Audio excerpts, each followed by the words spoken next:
नमस्कार दोस्तों, मैं अनिल खत्री स्वागत करता हूँ सभी का फोटोनिक्स पे।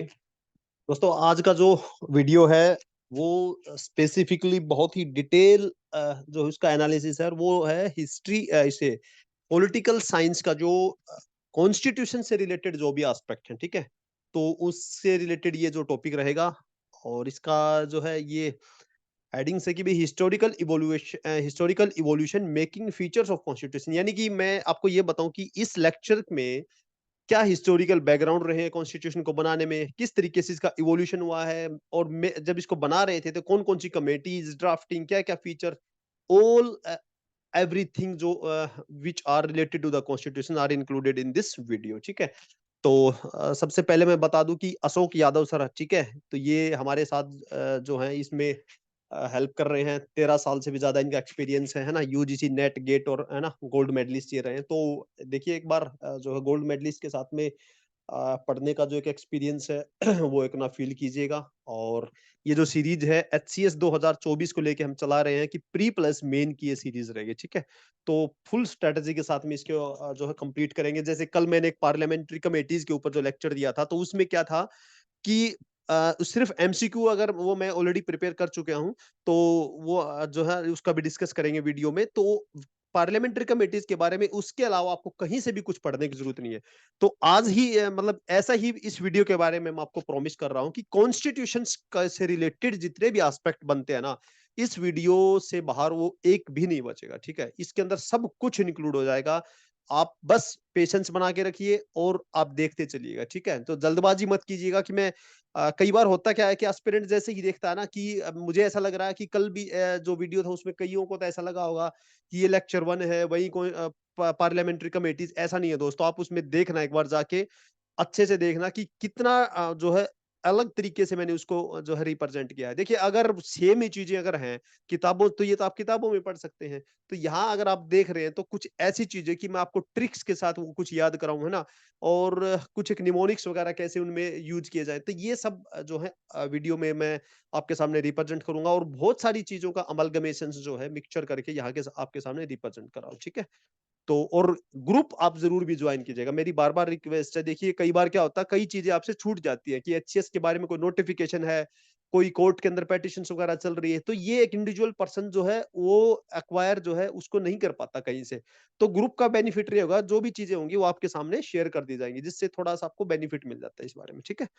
तो चलिए दोस्तों स्टार्ट करते हैं कि हिस्टोरिकल जो evolution making feature of constitution. तो सबसे पहले क्या है, क्या बोल रहे हैं हम, हिस्टोरिकल इवोल्यूशन बना कैसे, इसके फीचर क्या है, किसके, कॉन्स्टिट्यूशन के, है ना। तो सबसे पहले यही पढ़ लेते हैं कि कॉन्स्टिट्यूशन है क्या चीज।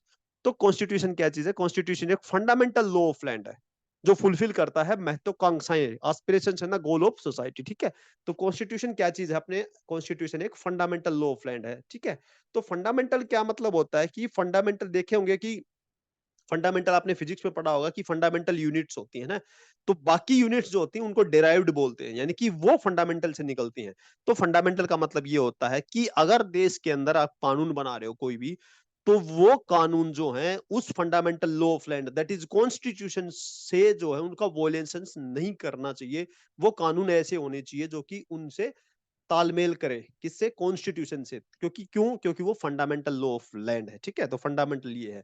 और ये डिफाइन करता है फंडामेंटल वैल्यूज, कौन सी फंडामेंटल वैल्यू है जिसको ट्रेस पास नहीं किया जा सकता, जिनका वोलेशन नहीं किया जा सकता, ना ही सरकार के द्वारा ना ही इंडिविजुअल्स के द्वारा। और ये लिविंग डॉक्यूमेंट है दोस्तों। लिविंग डॉक्यूमेंट का मतलब ये है कि सोसाइटी की नीड के हिसाब से इसको चेंज किया जा सकता है। ऐसा नहीं कि एक बार छाप दिया और वो ऐसा का वैसा पड़ा है, वो एक लिविंग डॉक्यूमेंट नहीं होता, समझ रहे हैं।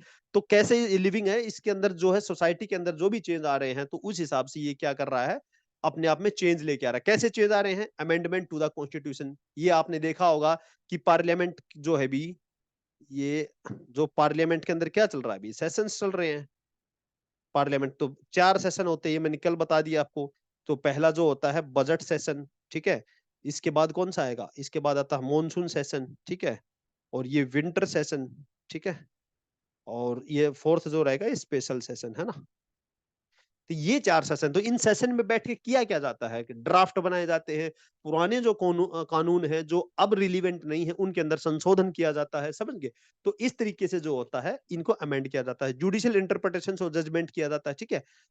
मैं अगर पुराने से मेरे को याद आया, मैं आपको एक चीज बता दूं, जैसे कि अभी आपने देखा होगा एक मैरिटल रेप करके ना, इसको इसके ऊपर विचार विमर्श किया था, इसकी पेटिशन भी लगाई गई कोर्ट के अंदर कि भाई जो है सोसाइटी जो है बदल रही है ना, तो उस हिसाब से क्या है इसके अंदर एक कानून बनाना चाहिए कि मैरिटल रेप वगैरह डिफाइन करना चाहिए। हालांकि 2019 तक जो है 150 कंट्रीज के अंदर जो है ना, ये मैरिटल रेप जो है क्रिमिनल ऑफेंस है ना, ये आपने सुना होगा, मैरिटल रेप, ठीक है? तो यानी कि इंडिया में इसकी क्या पोजीशन, यानी कि जब एक स्पाउस है तो एक स्पाउस है वो दूसरे की कंसेंट के बगैर अगर वो फोर्सफुली जो है इंटरसेक्सुअल करता है, तो that means that will be treated as offence, ठीक है? तो इस तरीके से, तो पहले तो ये नहीं था, तो अब ये क्या है, सोसाइटी चेंज होती जा रही है धीरे धीरे, जो समय के साथ जो इसकी जरूरत महसूस होती जा रही है। तो इसमें क्या होगा कि भाई इंडिया में क्या है, इसका एक्सेप्शन दिया जा रहा है। इंडिया के अंदर क्या चीज है, आईपीसी में ये चीजें मेंशन है, ये जो है ना आईपीसी 1860 के अंदर ये मेंशन है कि अगर वाइफ की एज जो है ना 12 से 15 के बीच है तो उसको एक्सेप्शन दिया जा रहा है, यानी कि 15 से अगर ऊपर है तो उसको जो आप मैरिटल रेप की डेफिनेशन नहीं दे सकते, ठीक है? तो ये मैं ये बता रहा हूँ कि सोसाइटी जिस हिसाब से चेंज होती है, तो बाद में जो है उनकी रिक्वायरमेंट को फुलफिल करने के लिए अमेंडमेंट किए जाते हैं, कॉन्स्टिट्यूशन में लॉज लेके आए जाते हैं नए। अब जुडिशियल इंटरप्रिटेशन के थ्रू भी ये किए जाते हैं, जैसे कि आपने देखा विशाखा गाइडलाइंस 1997 के अंदर आई थी, मतलब उसको वो क्या था, sexual harassment of the women है ना एट वर्क प्लेस जो था। अगर मैं लिखूंगा यहाँ तो देखिए, विशाखा जो गाइडलाइन थी, ठीक है? तो विशाखा गाइडलाइंस 1997 के अंदर कोर्ट ने क्या रूलिंग की कि भाई उसके बाद जो एक्ट लेके आए, तो उस टाइम तक क्या है, गवर्नमेंट के पास कोई ऐसा एक्ट नहीं था कि भाई वर्क प्लेस पे अगर वुमेन को सेक्सुअली हरास किया जा रहा है तो कैसे ट्रीट करेंगे, तो ये जुडिशियल इंटरप्रिटेशन है। तो इसके द्वारा भी कॉन्स्टिट्यूशन में अमेंड किए गए हैं, ठीक है? तो कन्वेंशन है, स्टैट्यूट है, लॉ बना के, तो ये सब ये बता रहा हूँ कि कॉन्स्टिट्यूशन सबसे पहले तो एक फंडामेंटल है, which can not be changed, और ऑलरेडी अब डिक्लेयर हो चुका है केशवानंद भारती केस के बाद में, कुछ एक जो है जो बेसिक स्ट्रक्चर है ना, बेसिक फंडामेंटल्स हैं जिनको आप चेंज नहीं कर सकते, तो ये इसलिए जो है इसको नाम दिया गया है fundamental law of the land, ठीक है? लिविंग डॉक्यूमेंट है ये, ठीक है? तो कॉन्स्टिट्यूशन इसको कहते हैं। तो आगे क्या है, ऑब्जेक्टिव क्या है कॉन्स्टिट्यूशन, देखिए कॉन्स्टिट्यूशन का जो उद्देश्य क्या रहेंगे, तो कॉन्स्टिट्यूशन एनविजन ये क्या परिकल्पना करता है कि भाई इगालिटेरियन सोशल ऑर्डर हो, है ना, एक समानता पूरे सोसाइटी के अंदर होनी चाहिए, ताकि हर एक सिटीजन्स को है ना उसको क्या मिले, सोशल, इकोनॉमिक और पॉलिटिकल जस्टिस मिले, है ना, सोसाइटी के अंदर भी, इकोनॉमी में भी उसको अपॉर्चुनिटी मिले, पॉलिटिकल राइट वगैरह मिले उसको सारे, तो सभी को एक समान मिले, ठीक है? तो ये एक जो है कॉन्स्टिट्यूशन का ऑब्जेक्टिव है। दूसरा क्या कहता है, गवर्नमेंट को अनेबल करती है, गवर्नमेंट को एक पावर देती है कॉन्स्टिट्यूशन, ताकि वो जो है लोगों की महत्वाकांक्षा जो कि सोसाइटी के अंदर में उनको किस तरीके से जो है पूर्ण कर सकती है, उनको किस तरीके से फुलफिल कर सकती है। देखो जब तक गवर्नमेंट को आप पावर नहीं दोगे, पावर कहीं पे डिफाइन होनी चाहिए एक अथराइज्ड डॉक्यूमेंट दैट इज कॉन्स्टिट्यूशन में, तभी जाके आप कुछ लॉ बना सकते हो, तभी जो है लोग उसको फॉलो करते हैं। तो ये गवर्नमेंट को भी पावर देती है। तीसरा है, स्पेसिफाई करती है कि power to take the decision, ये भी डिसाइड करती है कि वो जो गवर्नमेंट है, ये जो गवर्नमेंट है वो कैसे बनेगी, है ना, ये जो है कि भाई गवर्नमेंट को कौन बनाएगा, किस तरीके से गवर्नमेंट कॉन्स्टिट्यूट होगी, और गवर्नमेंट के पास में क्या क्या डिसीजंस रहेंगे, ठीक है? तो बेसिक रूल्स देती है फॉर अलाउ करते हैं minimal coordination Among Us the society. तो ये ऑब्जेक्टिव कॉन्स्टिट्यूशन के, कुल मिला के कॉन्स्टिट्यूशन चाहता है कि भाई सोसाइटी के अंदर जो है जो मेंटेन रहे पीस, ठीक है, ताकि आपस में उनके बीच में कोऑपरेशन बना रहे, और उसको जो प्री डिफाइंड जो रूल गवर्नमेंट करती है, और वो गवर्नमेंट कैसे चुनी जाती है ये ऑलरेडी जो कॉन्स्टिट्यूशन बताता है, तो वो चीजें जो है प्रॉपरली जो फॉलो की जाए, ठीक है, ये उसके ऑब्जेक्टिव होते हैं।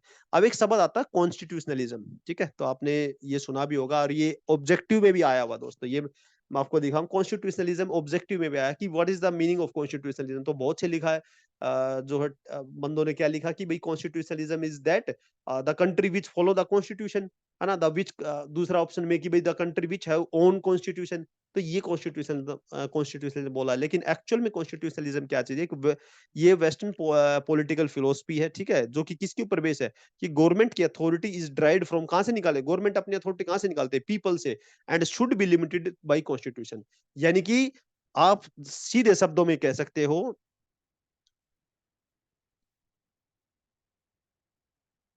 कॉन्स्टिट्यूशनलिज्म जो है वो क्या चीज है? रेस्ट्रिक्शंस जो हैं, रेस्ट्रिक्शंस ऑन गवर्नमेंट, ठीक है। रेस्ट्रिक्शन, कुछ गवर्नमेंट के ऊपर जो रेस्ट्रिक्शंस होती हैं वो जो होती है उनको बोलते हैं कॉन्स्टिट्यूशनलिज्म। यानी ये एक नेगेटिव जो है, ये क्या है, इसका नेगेटिव ओरिएंटेशन है। यानी कि ये जो है कुछ पाबंदियां लगाती है सरकार के ऊपर कि भाई वो ऐसी चीजें ना करें, ताकि एंश्योर करती है, और क्या करती है, लिबर्टी है ना, फ्रीडम ऑफ इंडिविजुअल्स। तो इसको कहा जाता है कॉन्स्टिट्यूशनलिज्म। याद रखिएगा, ये बहुत बार जो आपको सुनने को मिलेगा कॉन्स्टिट्यूशनलिज्म। इसका ये मतलब कभी नहीं होता कि जो कंट्री कॉन्स्टिट्यूशन फॉलो करती है उसको कॉन्स्टिट्यूशनलिज्म बोलते हैं, नो। तो इसका मैंने मतलब बता दिया, रेस्ट्रिक्शंस ऑन जो है गवर्नमेंट के ऊपर। इसका ओरिजिन हुआ था मैग्ना कार्टा 1215 के अंदर में जो था वो इंग्लैंड के था। उस टाइम पे इंग्लैंड का जो बिल ऑफ राइट्स था उसमें लिखा गया था कि क्या क्या पाबंदियां जो है जो क्राउन के ऊपर लगेंगी, है ना, क्या और क्या क्या पाबंदियां जो हो पार्लियामेंट वगैरह पे। तो ठीक है, तो वेस्टर्न आइडिया है, नेगेटिव इसकी कॉनोटेशन है, ठीक है। अच्छा, इसके कंपोनेंट क्या होते हैं? ये कंपोनेंट किसके, कि भाई कॉन्स्टिट्यूशनलिज्म के क्या क्या कंपोनेंट, जैसे कि rule, dicey rule of law जो होता है, ठीक है, सेपरेशन ऑफ पावर इंश्योर करना। तो इंडिया फॉलो करता है मिक्स सेपरेशन ऑफ, तो हालांकि इंडिया सेपरेशन ऑफ पावर नहीं, सेपरेशन ऑफ फंक्शन तो यहाँ पे फॉलो करता है। फ्री प्रेस होनी चाहिए, इंडिपेंडेंट जुडिशरी। तो ये इसके सारे कंपोनेंट है कि ऐसे जो करके हम क्या कर सकते हैं, कॉन्स्टिट्यूशनलिज्म को फॉलो किया जा सकता है, उसको एप्लीकेबल किया जा सकता है। जब तक जुडिशरी इंडिपेंडेंट नहीं होगी, अगर आपने जुडिशरी को खत्म कर दिया तो कॉन्स्टिट्यूशनलिज्म कहाँ? तो ये कॉन्स्टिट्यूशनलिज्म क्या करता है, सरकार के ऊपर बाध्यता लगाता है कि भाई जुडिशरी के ऊपर जो आप हस्तक्षेप नहीं करेंगे, है ना। तो जो है गवर्नमेंट उसके अंदर ज्यादा इंटरवेंशन नहीं करती है। तो ये क्या है, कॉन्स्टिट्यूशनलिज्म है। प्रेस को फ्री रखेंगे, ये कॉन्स्टिट्यूशनलिज्म। और प्रेस फ्री कैसे रहेगी, गवर्नमेंट जो उसमें इंटरवीन नहीं करेगी। और गवर्नमेंट क्यों नहीं करती, क्योंकि ये मेंशन होता है कॉन्स्टिट्यूशन में, और इसी को क्या कहा जाता है, कॉन्स्टिट्यूशनलिज्म, यानी रेस्ट्रिक्शंस जो होती हैं। अच्छा, एक ये क्वेश्चन है, देखिए, ये एक आया हुआ क्वेश्चन कि भाई अजरसन देखिएगा आप क्या कह रहा है कि all the country that have constitutions are not necessarily democratic. ये एक क्वेश्चन है कि भाई वो सभी कंट्री जिनके पास में कॉन्स्टिट्यूशंस हैं, जरूरी नहीं कि वो डेमोक्रेटिक हैं, ठीक है। दूसरा देखिएगा, but all the countries that are democratic are most likely, ज्यादातर ऐसा होता है कि उनके पास कॉन्स्टिट्यूशन होता है, ठीक है। तो एक बार सोचिएगा इसके बारे में, ठीक है, उसके बाद ही जो है आगे बढ़िएगा कि क्या आपका मानना है। ये एक क्वेश्चन आया हुआ है दोस्तों, एमसीक्यू, और बहुत अच्छे से समझने की जरूरत है कि अगर कॉन्स्टिट्यूशन का मतलब यही होता है कि भाई हर एक कंट्री जो क्या नाम है कॉन्स्टिट्यूएंट है वो डेमोक्रेटिक होगी, तो ये उसी के ऊपर है। इसका जो आंसर है मैं आपको यहाँ पे एक बार दिखा दूं कि व्हाट डज कॉन्स्टिट्यूशन, सॉरी, यहाँ पे आप आंसर जो है अपने आप इसको एक्सप्लेन करेंगे, मैं कमेंट में इसको डालता हूँ। ये सेकंड क्वेश्चन है ना, ये सेकंड क्वेश्चन है, ठीक है। तो देखिए, ये जो स्टेटमेंट है कि ऑल कंट्री, वो सभी country that have constitutions are not necessarily democratic, ये बात एकदम सही है ना। जिनके पास में कॉन्स्टिट्यूशन है, जरूरी नहीं कि वो डेमोक्रेटिक है ना। इसके सॉरी, इसके जो अगर आप एग्जाम्पल देखेंगे तो बहुत से एग्जाम्पल्स आपको देखने को मिल जाएंगे इसके अंदर में, जो है कनाडा वगैरह, चाइना वगैरह, है ना, ये सब जो है। तो दीज आर नॉट जो है डेमोक्रेटिक कंट्री। सऊदी अरब वगैरह भी कंट्री है इसके अंदर में। तो ये जो कंट्रीज हैं, ये डेमोक्रेटिक कंट्री नहीं है दोस्तों, ठीक है। और दूसरा कह रहा है कि बट ऑल द कंट्रीज, वो सभी कंट्री दैट आर डेमोक्रेटिक, जो डेमोक्रेटिक है, मोस्ट लाइकली, है ना, यहाँ पे 100% नहीं कह रहा, मोस्ट लाइकली ऐसा संभव है, दे हैव ए कॉन्स्टिट्यूशन, ये भी ठीक है दोस्तों। तो इसका क्या बन जाएगा, both assertion A and the reasons are true but the reason, ये both assertion A and the R and the correct explanation of the A, ठीक है। तो ये सब चीजें आप देखिएगा कि इसके अंदर क्या है कि वो कंट्रीज जो डेमो कॉन्स्टिट्यूशन है वो जरूरी नहीं कि डेमोक्रेटिक है, लेकिन जो ज्यादातर डेमोक्रेटिक कंट्री हैं उनके पास में, ज्यादातर के पास में कॉन्स्टिट्यूशन है, ठीक है। लेकिन ऐसा है कि कॉन्स्टिट्यूशन ना भी हो, इंग्लैंड एक अच्छा खासा एग्जाम्पल है, ठीक है। इंग्लैंड क्या है, इंग्लैंड एक डेमोक्रेटिक है, ठीक है, लेकिन उसका कॉन्स्टिट्यूशन नहीं है। अच्छा, दूसरा क्वेश्चन देखें कॉन्स्टिट्यूशनलिज्म पे, what does constitutionalism try to do, क्या है कॉन्स्टिट्यूशनलिज्म। तो ये अगर जो लगा रखा आंसर, अगर कोई सोच रहे हैं कि ये आंसर, तो दिस इज नॉट। तो कॉन्स्टिट्यूशनलिज्म, अभी मैंने बताया क्या चीज होती है, अचीव करता है definition of limits of the role of the government over the individual, यानी कि लिमिट ऑफ रोल, यानी कि गवर्नमेंट के रोल को लिमिट करता है ना, गवर्नमेंट के रोल को जो लिमिट करता है, दैट इज कॉन्स्टिट्यूशनलिज्म, ठीक है। तो ये दो क्वेश्चंस मैंने आपको करा दिए हैं, यहां तक ये आपको समझ आएगा कि कॉन्स्टिट्यूशन क्या चीज है, कॉन्स्टिट्यूशनलिज्म क्या चीज है, ठीक है। दो एमसीक्यू भी हमने देख लिया। अब हिस्टोरिकल जो है इवोल्यूशन स्टार्ट करते हैं दोस्तों, कि क्या क्या इस इवोल्यूशन जो आए थे, कौन कौन से एक्ट जो है इसको लेके आए। तो सबसे पहला एक्ट जो आता है रेगुलेटिंग एक्ट 1773, ठीक है दोस्तों। एक सेकंड। तो ये इसकी क्या प्रोविजन थे, देखिए गवर्नर जो था ना उस टाइम पे, गवर्नर ऑफ बंगाल जो था उसको क्या बना दिया गया, गवर्नर जनरल ऑफ बंगाल। तो जो सबसे पहला गवर्नर जनरल ऑफ बंगाल था वारेन हेस्टिंग था, जो कि उस टाइम पे, और लास्ट जो अगर गवर्नर ऑफ बंगाल आप कहोगे तो भी वारेन हेस्टिंग, और first governor general of Bengal जो वारेन हेस्टिंग था, ठीक है। तो ये जनरल बना दिया है ना। तो आप देखिएगा 1773 में पहली बार जो है क्या किया गया था, यहाँ पे सेंट्रलाइजेशन है ना, सेंट्रलाइजेशन स्टार्ट हुआ था, सेंट्रलाइजेशन, ठीक है। यानी कि मतलब अपनी सत्ता को जो है एक आदमी के हाथ में या एक अथॉरिटी के हाथ में सीमित करना, सेंट्रलाइजेशन, ठीक है। तो ये डिसेंट्रलाइजेशन उल्टा कंसेप्ट है जो कि गांधी जी कहते हैं। डिसेंट्रलाइजेशन यानी कि आप देखिएगा डिसेंट्रलाइजेशन में क्या होता है कि अपनी पावर को डिस्ट्रीब्यूट कर देना, है ना। सेंट्रलाइजेशन का मतलब होता है ये सब जो चीजें हैं एक आदमी के अंदर अथॉरिटी हो जाए। तो यहां से स्टार्ट हो गया था। तो ये वर्ड जो है जनरल इंक्लूड कर दिया गया था, गवर्नर जनरल ऑफ बंगाल। और इसमें क्या किया गया था कि बॉम्बे और मद्रास जो प्रेसिडेंसी है वो सबॉर्डिनेट कर दी गई गवर्नर जनरल ऑफ बंगाल, ठीक है। यानी कि देखिए बॉम्बे की और मद्रास के जो गवर्नर होंगे उस टाइम पे, उनके पास में कोई अथॉरिटी नहीं होगी कि वो लेजिस्लेशन बना सके without the consent of governor general of Bengal, ठीक है। तो इसलिए क्या था, ये सेंट्रलाइजेशन का स्टार्टिंग यहां से हुई है, धीरे धीरे जो है सेंट्रलाइजेशन स्टार्ट हो गया था। तो एस्टेब्लिश किया था सुप्रीम कोर्ट ऑफ कलकत्ता, ठीक है। तो 1774 के अंदर में, ये देखिए सारे के सारे एमसीक्यूज हैं दोस्तों, है ना। आप देखेंगे तो सुप्रीम कोर्ट जो एस्टेब्लिश की, यहाँ पे हाई कोर्ट नहीं बोला है, सुप्रीम कोर्ट ऑफ कलकत्ता जो था 1774 के अंदर। सर एलिजा एमपी जो इसके थे फर्स्ट चीफ जस्टिस थे। चार ये जो है 3+1 का जो है डेटा था इनका, ठीक है। और दूसरा इसमें क्या रहेगा कि प्रोहिबिट किया इसने सर्वेंट ऑफ कंपनी को फ्रॉम द एंगेजिंग करेंगे इन द प्राइवेट ट्रेड के अंदर में, और एक्सेप्टिंग द एक्सेप्ट करेंगे प्रेजेंट्स और ब्राइब्स वगैरह नेटिव से। कंट्रोल किया British government over the company को स्ट्रेंथन। तो रेगुलेटिंग एक्ट, जैसे नाम से आपको पता चल रहा है रेगुलेशन कर रहा, किसी को किसी के कार्यों के ऊपर जो गतिविधियों के ऊपर नियंत्रण करना, तो ये रेगुलेटिंग एक्ट था, ठीक है। तो कैसे किया कि बॉम्बे और मद्रास को एक जो है उनकी अथॉरिटी किसको दे दी, बंगाल के गवर्नर को। बंगाल के गवर्नर का नाम बदल के गवर्नर जनरल ऑफ बंगाल कर दिया गया। वारेन हेस्टिंग ये सबसे पहले थे। सुप्रीम कोर्ट को एस्टेब्लिश किया गया, कंट्रोल किया गया इनके ऊपर सब में, ठीक है। तो ये एक रेगुलेटिंग था। और इसके अंदर क्या था कि ये जो कोर्ट ऑफ डायरेक्टर होंगे यहाँ पे, जो governing body of the company का है ना, तो ये रिपोर्ट करेंगे किसको, रिवेन्यू मामले में, सिविल में, मिलिट्री अफेयर में, सबको किसको करेंगे, पार्लियामेंट ऑफ जो पार्लियामेंट होगी वहां पे इंग्लैंड के अंदर, उसको जो है रिपोर्ट करेंगे, है ना, ईस्ट इंडिया कंपनी। तो ईस्ट इंडिया कंपनी क्या करेगी, इसके जो कोर्ट ऑफ डायरेक्टर, यानी कि उस टाइम पर एक ही संस्था थी कोर्ट ऑफ डायरेक्टर, तो हर एक मामले के अंदर जो है रिपोर्ट करेगी किसको, ब्रिटिश पार्लियामेंट को। दूसरा एक्ट लेके यहाँ पे आते हैं, पिट्स इंडिया एक्ट, ठीक है। तो ये 1784 के अंदर एक्ट आता है। तो कंपनी की जो टेरिटरी है ना, पिट्स से आप याद रखिएगा इस तरीके से कि भाई पिट से पोजीशन, पी से पिट्स और पी से पोजीशन, है ना, ये पोजीशंस। तो इसमें सबसे पहले क्या गया कि कंपनी के जो इंडियन टेरिटरी है, पहली बार उनको क्या बोला गया, ब्रिटिश पोजीशन इन इंडिया, ठीक है। तो ये एक सीधी स्टेटमेंट आ जाती है दोस्तों कि भाई जो है कंपनी की जो Indian territory, east India company में जो कि इंडिया के अंदर में जो टेरिटरी है, उनको पहली बार ब्रिटिश पोजीशन बोला गया, किसके द्वारा, पिट्स इंडिया एक्ट। यानी पी से पिट्स और पी से पोजीशंस, तो पोजीशंस किसकी, टेरिटरीज की।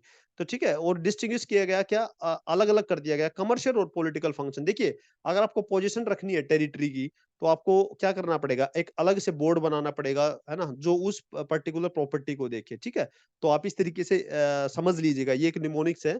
तो क्या कर दिया गया यहाँ पे, पॉलिटिकल फंक्शंस को कंपनी और कमर्शियल फंक्शन को अलग अलग कर दिया। यानी कि एक विंग जो है अपना बिजनेस करे, और दूसरा जो ये टेरिटरी है, जो प्रॉपर्टी ली है, तो इसका ध्यान रखेगी स्पेशल, ठीक है। तो इस तरीके से आप याद कीजिएगा।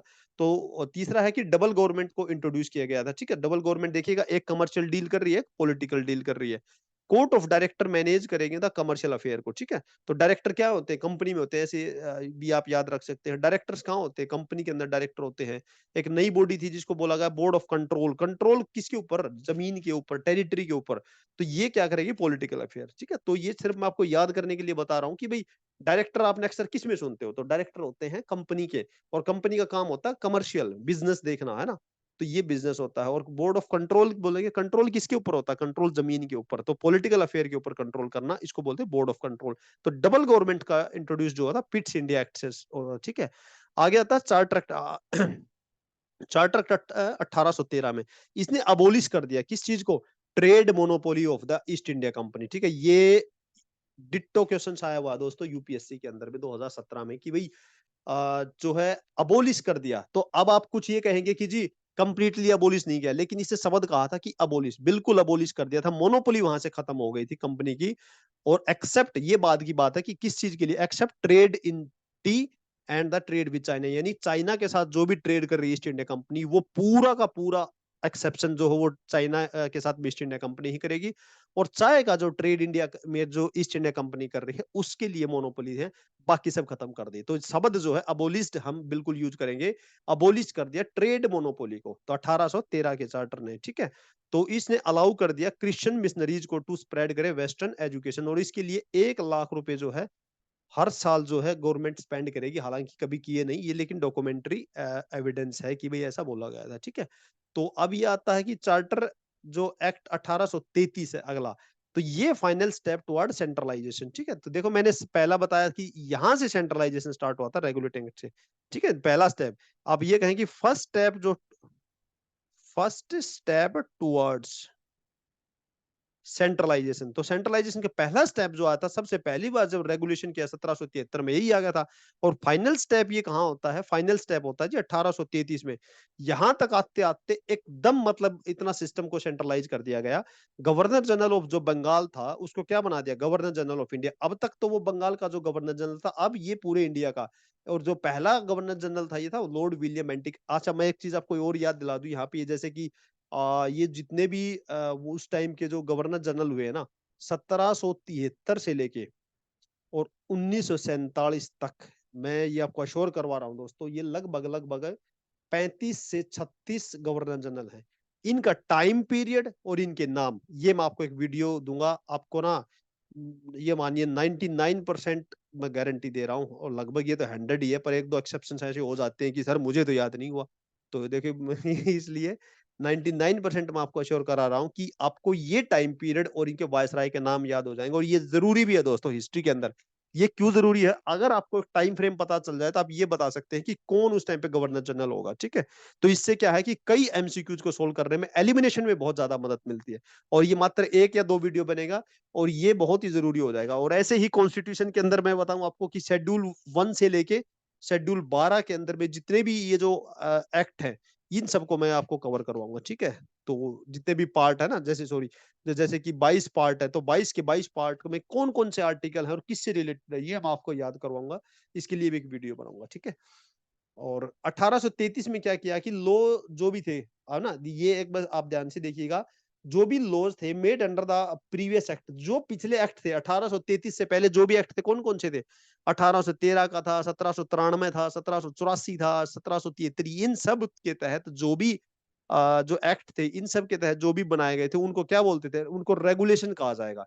लेकिन अब जो 1833 के तहत जो भी एक्ट बनेंगे उनको क्या कहा जाएगा, एक्ट कहा जाएगा। ये स्टेटमेंट भी आई हुई है ऐसे कैसे, कि ये ऐसा लिख देंगे कि the laws made under the laws made under the charter act 1853 में भी आर कोल्ड एक्ट, है ना, और उससे पहले के जो भी उनको रेगुलेशन, तो ये गलत हो जाएगा। तो 1833 आप याद रखिएगा, क्योंकि ये फाइनल स्टेप था टुवर्ड सेंट्रलाइजेशन, और इसमें जो भी एक्ट बनेंगे उनको एक्ट, और इससे पहले वालों को रेगुलेशन कहा जाएगा। यहाँ पे शब्द देखिएगा, एंडेड कर दिया commercial activity east India company. अब जो है ना 1833 में आके एकदम से खत्म कर दिया कमर्शियल एक्टिविटीज को ईस्ट इंडिया कंपनी की, और अब ये क्या बन गई, प्योरली एडमिन बॉडी, है ना, system of open competition for civil services, लेकिन सिर्फ पेपर के ऊपर। आप याद रखिएगा कि ओपन कंपटीशन जो स्टार्ट हुआ था केवल पेपर में जो हुआ था, तो वो था 1833 के अंदर, लेकिन एक्चुअल में जो स्टार्ट हुआ ना, तो वो 1853 में। आप इस तरीके से याद रख सकते हैं निमोनिक्स बना के कि भाई ओपन एग्जाम क्लियर करने के लिए 50 से ऊपर नंबर चाहिए, तो 50 से ऊपर क्या है, 53 था उस टाइम पे चार्टर एक्ट, तो 53 में ये हुआ होगा, है ना। तो इससे नंबर जो 50 से कम रह गए 33 में, तो इसलिए सिर्फ पेपर में रहा था, ये पास नहीं हुआ। तो इस तरीके से निमोनिक्स बना के आप याद कीजिएगा। अच्छा चार्टर एक्ट 1853 में देख लेते हैं, ये सबसे लास्ट चार्टर एक्ट था दोस्तों, ठीक है। और एक चीज मैं आपको बता दूं, चार्टर एक्चुअल में क्या होता है, चार्टर जो वो होता है कि रिटन स्टेटमेंट होती है ऑफ द राइट्स, है ना, या बिलीफ, और किसी भी ऑर्गेनाइजेशन को जो दिया जाता है किसी सुप्रीम अथॉरिटी या सोवरेन गवर्नमेंट के द्वारा, ठीक है। क्या होता है ये, रिटन स्टेटमेंट ऑफ राइट्स आप कह सकते हैं ना, चार्टर।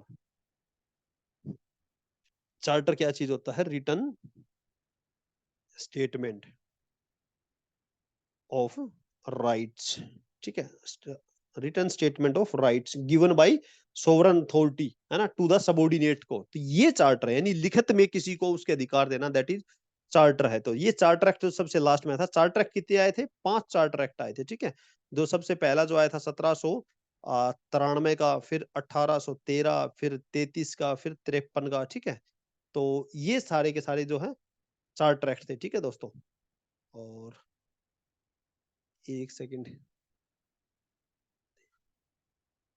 हाँ, ये 84 का भी मेंशन कीजिएगा दोस्तों, ठीक है, 1784 का भी। तो ये 5 एक्ट हो गए ना, 84 का, 1784 का चार्टर एक्ट, और 1793, 13, 33, 53, ये 5 चार्टर एक्ट। तो ये लास्ट का जो चार्टर एक्ट था वो 1853 का चार्टर।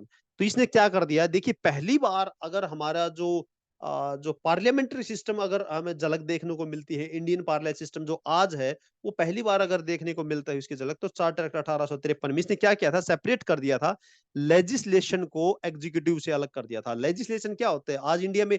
लेजिस्लेशन क्या है? विधायिका, जो कानून बनाती है, ठीक है। और एग्जीक्यूटिव क्या होते हैं? जो उसको एग्जीक्यूट करते हैं, यानी कि मिनिस्टर्स, है ना, आईएएस वगैरह, ये एग्जीक्यूटिव होते हैं।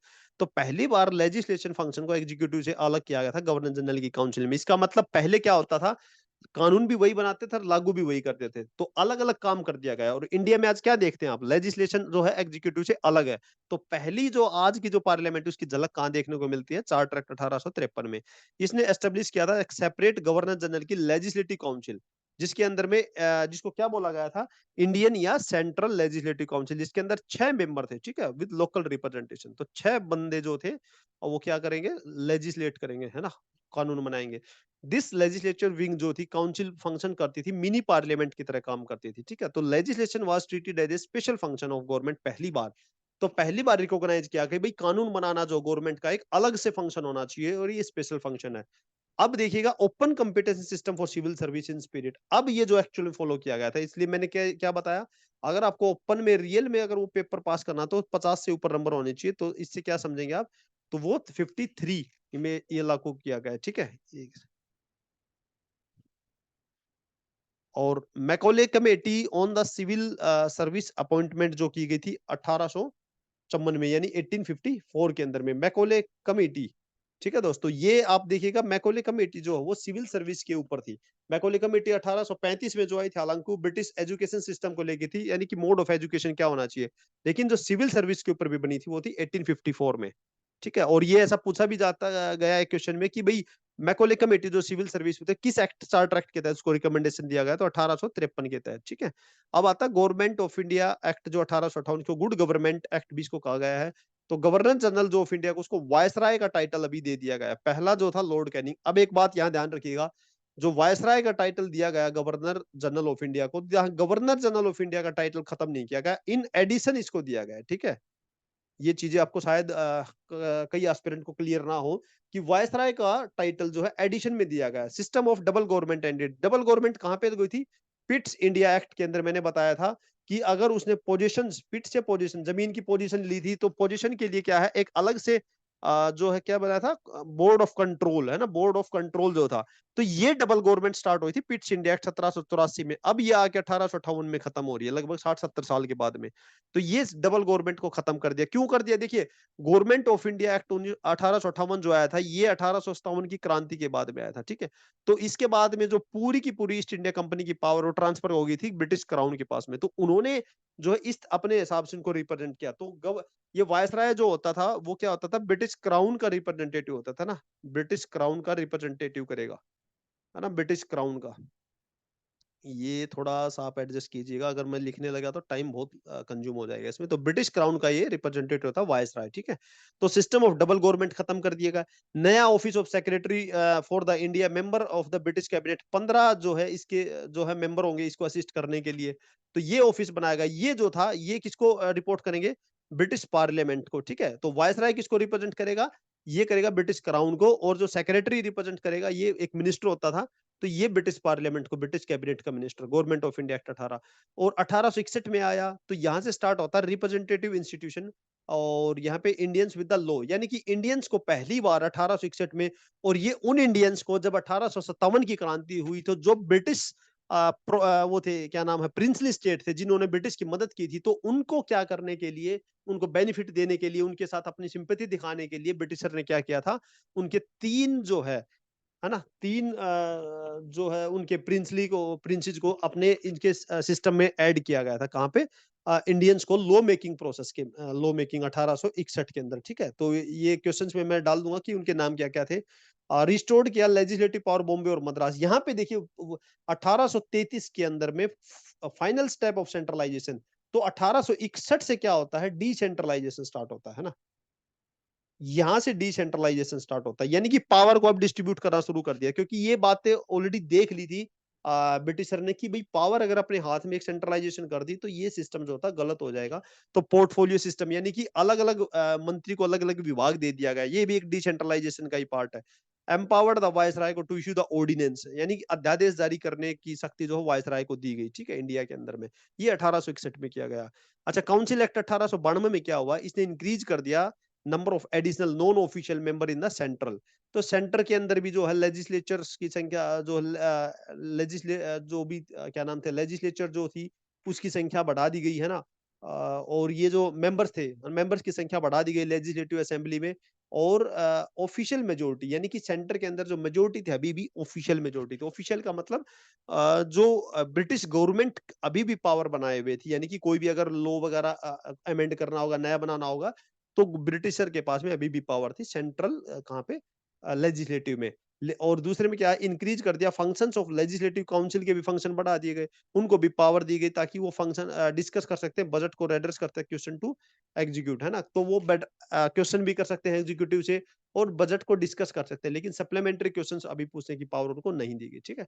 तो काउंसिल एक्ट 1892 को इस तरीके से याद, किसी में दो ही चीजें हुई है ना, हुई इसी तरीके से कि भाई एक तो ऑफिशियल मेजोरिटी जो बनाए रखी, है ना, और एडिशनल जो है नॉन ऑफिशियल मेंबर की संख्या बढ़ा दी गई, एडिशनल तो नॉन ऑफिशियल सेंटर के अंदर। दूसरा क्या किया गया कि बजट के ऊपर डिस्कस करने की पावर दी गई, दो ही चीजें, है ना। अब आता है कि इंडियन काउंसिल एक्ट 1909 का, इसको मॉर्लेमेंटो रिफॉर्म कहा जाता है। तो लॉर्ड मोरले कौन थे, सेक्रेटरी ऑफ स्टेट, जिसके पास में 15 मेंबर थे उसकी कैबिनेट के अंदर जो कि उसको असिस्ट करेंगे, है ना। और लॉर्ड मिंटो जो थे वाइस राय थे, ये कौन होते थे, ब्रिटिश क्राउन के representative. Increase the size of the legislative council, legislative council का साइज बढ़ा दिया गया, सेंटर लेवल पे भी बढ़ाया गया और प्रोविंशियल लेवल पे। लेकिन सेंटर पे आप देखिएगा ऑफिशियल मेजोरिटी अभी भी बनाए रखे, यानी कि सेंटर के अंदर जो है ब्रिटिशर कभी नहीं चाहते थे कि लोकल जो है, क्या नाम है, लोकल जो रिप्रेजेंटेशन है उसको इतना बढ़ा दिया जाए कि उनकी मेजोरिटी एस्टेब्लिश हो जाए। ऐसा ब्रिटिशर ने कभी इंश्योर नहीं किया।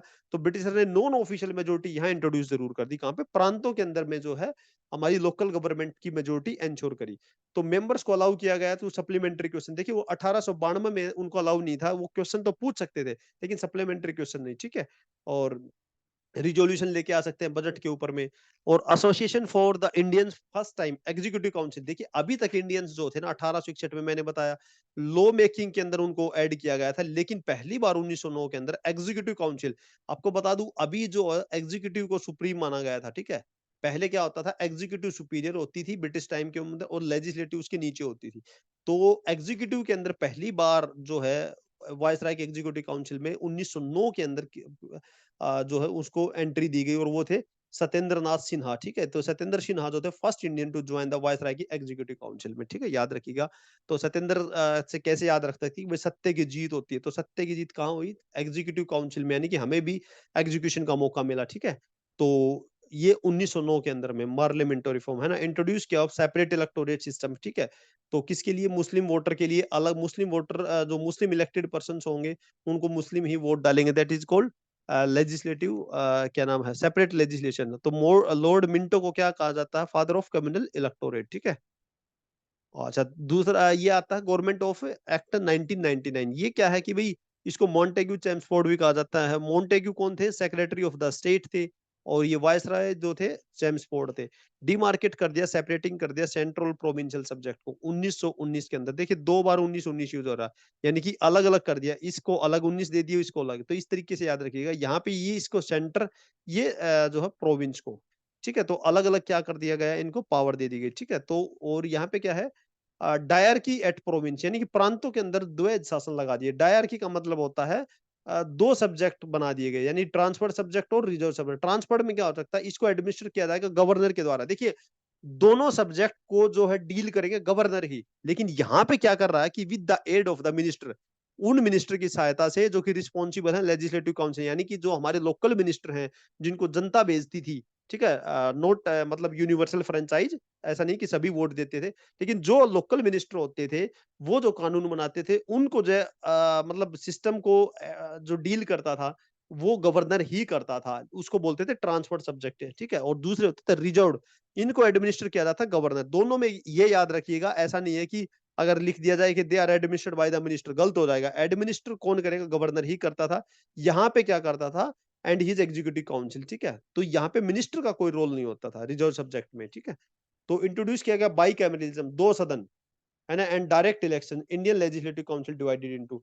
अच्छा, बाई कैमरलिज्म का मतलब क्या है, पीछे से मैंने पढ़ाया था 1853 का, अगर हमें उठा के देखेंगे तो 1853 में भी यहाँ बोला गया कि देखिएगा कहाँ थे, इट एस्टेब्लिश किया सेपरेट गवर्नर जनरल काउंसिल, है ना। तो इसका क्या मतलब है, सेपरेट लेजिस्लेटिव और एग्जीक्यूटिव। देखिए 1853 में क्या किया गया था, लेजिस्लेटिव यानी विधायिका का काम जो होता कार्यपालिका से अलग किया गया था, ठीक है। विधायक इसको लेजिस्लेचर और एग्जीक्यूटिव को यहाँ पे क्या किया गया 1919 में कि बाई कैमरल, यानी कि जो लेजिस्लेचर है ना, जो लेजिस्लेचर उसी को दो सदन बांट दिए, जैसे कि आज लोकसभा और राज्यसभा है, दोनों का काम क्या, कानून बनाना। तो ऐसे ही उस टाइम पे बाई कैमरल लेजिस्लेचर के अंदर दो चीजें कर दी गई थी, और डायरेक्ट इलेक्शन किया गया था। हालांकि सभी को डायरेक्ट इलेक्शन की पावर नहीं थी, कुछ एक को डायरेक्ट इलेक्शन। तो अपर हाउस को उस टाइम पे बोला गया काउंसिल ऑफ स्टेट, और लोअर हाउस को बोलते थे लेजिस्लेटिव असेंबली, ठीक है। तो ये क्या बाई कैमरलिज्म इंट्रोड्यूस हुआ। अच्छा, सेपरेट इलेक्टोरेट एक्सटेंड कर दिया गया, ये ध्यान रखिएगा, सेपरेट इलेक्टोरेट जो है टाइम टू टाइम जो है एक्सटेंड ही होता जा रहा है, उसको खत्म करने की कोई बात ही नहीं कर रहा। तो सेपरेट इलेक्टोरेट 1909 के अंदर स्टार्ट हुआ, है ना, मुस्लिम से, और ये जो स्टार्ट होते होते यहाँ तक पहुंच गया कि सिख को भी इनको दिया गया, है ना। जो अगली बार जो एक्ट आया था उसमें सिख को दे दिया गया, क्रिश्चियंस को दे दिया गया, एंग्लो इंडियंस और यूरोपियन। एंग्लो इंडियन कौन होते हैं, जिनमें से किसी का फादर या मदर जो होता है उनमें से एक इंडियन और एक ब्रिटिशर हो, ठीक है। तो एंग्लो इंडियंस हो गए। यूरोपियंस जो होता है ब्रिटिश के अलावा कोई यूरोपियन देशों से कोई आया है तो, ठीक है। क्रिश्चियंस जो है रिलीजन को फॉलो करने वाले सिख को, तो नहीं, चार को जो है सेपरेट इलेक्टोरेट एक्सटेंड कर दिया गया। मुस्लिम को तो अभी भी था।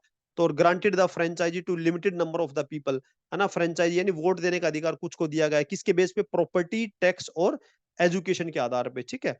तो एक नया ऑफिस बनाया, high commissioner of office in India, London के अंदर एक नया कमिश्नर जो है एक ऑफिस बनाया गया, हाई कमिश्नर फॉर इंडिया के लिए। एस्टेब्लिश किया सेंट्रल पब्लिक सर्विस कमीशन। ये ध्यान रखिएगा दोस्तों, आगे एक फेडरल पब्लिक सर्विस कमीशन भी आएगा, मैं इसलिए यहाँ पे फोकस कर रहा हूँ। फेडरल पब्लिक सर्विस कमीशन और सेंट्रल पब्लिक सर्विस कमीशन का अंतर समझिएगा। यहाँ पे ये जो है 1921 के 1919 के अंदर जो एक्ट आया था उसके तहत ये बना था 1926 में, सेंट्रल पब्लिक सर्विस कमीशन। और सेपरेट कर दिया बजट को फॉर प्रोविंस और लेजिस्लेचर के लिए पहली बार। देखो 1919 पे, है ना, पहली बार तो ये कि इनको दो अलग अलग कर दिया गया, इसको बजट इसका दे दिया, इसको बजट इसका, तो अलग अलग जो है इनका बजट कर दिया। Appointment of A statutory commission, इसी ने एक कहा था कि एक स्टैट्यूटरी कमीशन बनाएंगे जो कि इसकी 1919 की पूरी समीक्षा करेगा कि किस तरीके से लागू हुआ, और जो कि साइमन कमीशन आया 1927 में। अब देखते हैं साइमन कमीशन जो किसके द्वारा आया था, मैंडेटेड था ये गवर्नमेंट ऑफ इंडिया एक्ट 1919 के तहत। इसने रिपोर्ट करी थी कि भाई गवर्नमेंट ऑफ इंडिया के तहत जो है इंडिया की कंडीशंस क्या है। तो इसके अंदर 7 मेंबर थे, स्टैट्यूटरी कमीशन था, कोई भी भारतीय नहीं था। इसने क्या रिकमेंडेशन दी थी, ये बहुत जरूरी है दोस्तों, कि गवर्नमेंट साइमन कमीशन के रिकमेंडेशन, ये सीधा का सीधा स्टेटमेंट में आता है। अबोलिशन ऑफ डायरकी किसने बात करी, कि जो प्रांतों के अंदर आपने डायरकी लगा रखी उसको खत्म कीजिए और ऑटोनॉमी दीजिए। एस्टेब्लिशमेंट ऑफ फेडरेशन, पहली बार फेडरेशन की बात करी थी Simon commission. Constitution of communal electorate continuation, sorry, इसने कहा था, देखिए कोई भी, मैंने कहा ना कि जो भी एक्ट आते हैं बाद में, कि कोई भी ये नहीं कह रहा कि इसको कम्युनल इलेक्टोरेट को खत्म किया जाए। तो जो 1909 में आया उसमें एक कम्युनिटी को दिया गया, फिर बाद में 4 ऐड कर दी, और ये साइमन कमीशन कह रहा है इसको कंटिन्यू करो। रिस्पॉन्सिबल गवर्नमेंट की ये बात कर रहा है। तो रिकमेंडेशंस ऑफ कमिटीज को इनको इनकॉर्पोरेट की गवर्नमेंट ऑफ इंडिया एक्ट 1935 के अंदर। अब आता गवर्नमेंट ऑफ इंडिया एक्ट 1935। अगर फेडरेशन शब्द आपको कहीं भी दिखे तो आप लगभग लगभग रिलेट कर लीजिएगा, गवर्नमेंट ऑफ इंडिया एक्ट 1935 से रिलेटेड है ना। तो ऑल इंडिया फेडरेशन का प्रपोजल ये रखा गया, लेकिन कभी इंप्लीमेंट नहीं हुआ, क्योंकि प्रिंसली स्टेट ने जो है ऐड होने से मना कर दिया। इसमें सब्जेक्ट को डिवाइड कर दिया 3 लिस्ट के अंदर, फेडरल लिस्ट, प्रोविंशियल और रेजिड्री। जो आज आप देखते हैं ना यूनियन लिस्ट, ठीक है, और कंकरंट लिस्ट, स्टेट लिस्ट, ये उसी के जो फॉलो कर रहे हैं। रेज्यूडरी पावर किसको दी गई? वायसराय को दी गई। अबोलिश कर दिया डायरकी को, कहां से? प्रोविंस से। किसने कहा था? ये साइमन कमीशन ने कहा था कि डायरकी को आप खत्म कर दीजिए, और इंट्रोड्यूस किया प्रोविंशियल ऑटोनॉमी, प्रांतों को स्वायत्ता दे दी गई, ठीक है। और अडॉप्ट किया डायरकी को एट सेंटर में, हालांकि यहाँ भी एप्लीकेबल नहीं हो पाया डायरकी सेंटर के अंदर में। सेपरेट इलेक्टोरेट एक्सटेंड कर दिया, देख रहे हैं सेपरेट इलेक्टोरेट को और भी बढ़ाते जा रहे हैं। तो ये किसके लिए? डिप्रेस्ड क्लासेस, है ना, जो कि शेड्यूल कास्ट थी, है ना, बाद में शेड्यूल कास्ट बोला गया, उस टाइम पे डिप्रेस्ड क्लास इनको कहा जाता था, वुमेन्स के लिए और लेबर्स के लिए। एक फ्रेंचाइजी को एक्सटेंड कर दिया, वोट डालने के अधिकार को बढ़ाया गया। आरबीआई एक्ट 1934 लेके आया गया। एस्टेब्लिश किया फेडरल पब्लिक सर्विस कमीशन, देख रहे हैं यहाँ पे मैं बता रहा हूँ, वहां पे था सेंट्रल पब्लिक सर्विस कमीशन, और यहाँ पे federal public service commission, provincial public service commission, जो आज प्रांतों के सर्विस कमीशन, जैसे कि एचपीएससी है, हरियाणा पब्लिक सर्विस कमीशन। तो इस तरीके जो कमीशन उस टाइम पे, ज्वाइंट पब्लिक सर्विस कमीशन। तो ये गवर्नमेंट ऑफ इंडिया एक्ट 1935 में एस्टेब्लिश किया। फेडरल कोर्ट 1937, फिर से यहाँ मैं बता दूं, सुप्रीम कोर्ट को एस्टेब्लिश किया गया था रेगुलेटिंग एक्ट 1773 में, लेकिन फेडरल कोर्ट था 1937 के अंदर।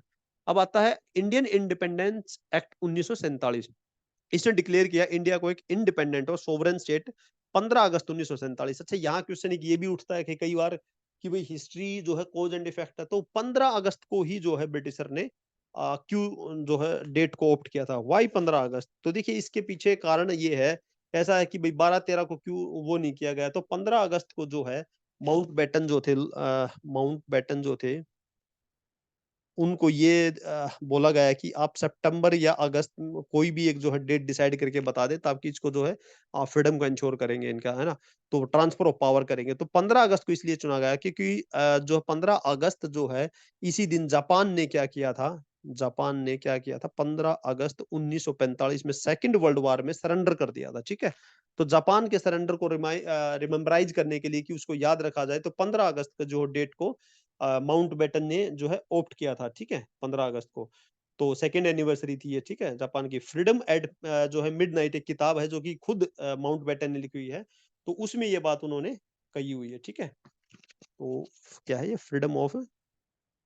फ्रीडम एट मिडनाइट, ठीक है, ये माउंट बेटन की किताब लिखी हुई है। तो उसमें ये बात कही है कि भाई 15 अगस्त को इसलिए चुना क्योंकि जापान ने जो है सरेंडर कर लिया था।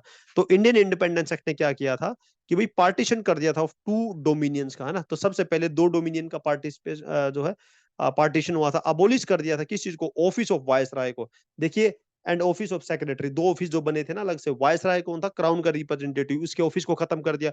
गवर्नर जनरल जो मैंने बताया था वो अभी भी था, ठीक है। तो सेक्रेटरी ऑफ स्टेट को खत्म कर दिया। एम्पावर कर दिया कॉन्स्टिट्यूएंट असेंबली को टू फ्रेम कर सकते हैं, अडॉप्ट कर सकते हैं कोई भी कॉन्स्टिट्यूशन, रिपील कर सकते हैं किसी भी कानून को, है ना। तो लैप्स कर दिया ब्रिटिश पैरामाउंसी, यानी कि ब्रिटिश पैरामाउंसी को भी खत्म कर दिया। गवर्नर जनरल ऑफ इंडिया को, प्रोविंशियल गवर्नर को कॉन्स्टिट्यूशनल नॉमिनल हेड बना दिया गया। Dropped the title of emperor of India को टाइटल खत्म कर दिया। पहला गवर्नर जनरल जो वो था लॉर्ड माउंटबेटन, और फर्स्ट इंडियन गवर्नर जनरल सी राजगोपालाचारी, ठीक है। तो ये हमने पूरा का पूरा इवोल्यूशन देखा कि किस तरीके से जो है मतलब कॉन्स्टिट्यूशन जो है इवोल्व हुआ था। अब कुछ एक और भी फैक्ट हम पढ़ते हैं। जो सिस्टम जो था, बजट को इंट्रोड्यूस किया गया था भारत के अंदर 1860 के अंदर में। अब देखते हैं कॉन्स्टिट्यूएंट असेंबली, अब थोड़ा सा और इसके डेप्थ में जाके देखते हैं कि चीजें कैसे थी, जो कि सीधा सीधा हमारी जो है क्वेश्चन एमसीक्यू से रिलेट करते हैं, सीधी स्टेटमेंट। तो idea of the constituent assembly जो पहली बार अगर किसी ने रखा था, एम एन रॉय, मानवेंद्र नाथ रॉय जो थे, 1934 के अंदर रखा था, ठीक है। तो ये बी एन राव और एम एन रॉय से कई बार कंफ्यूज कर लेते हैं कुछ एक कैंडिडेट, तो वो मत करना।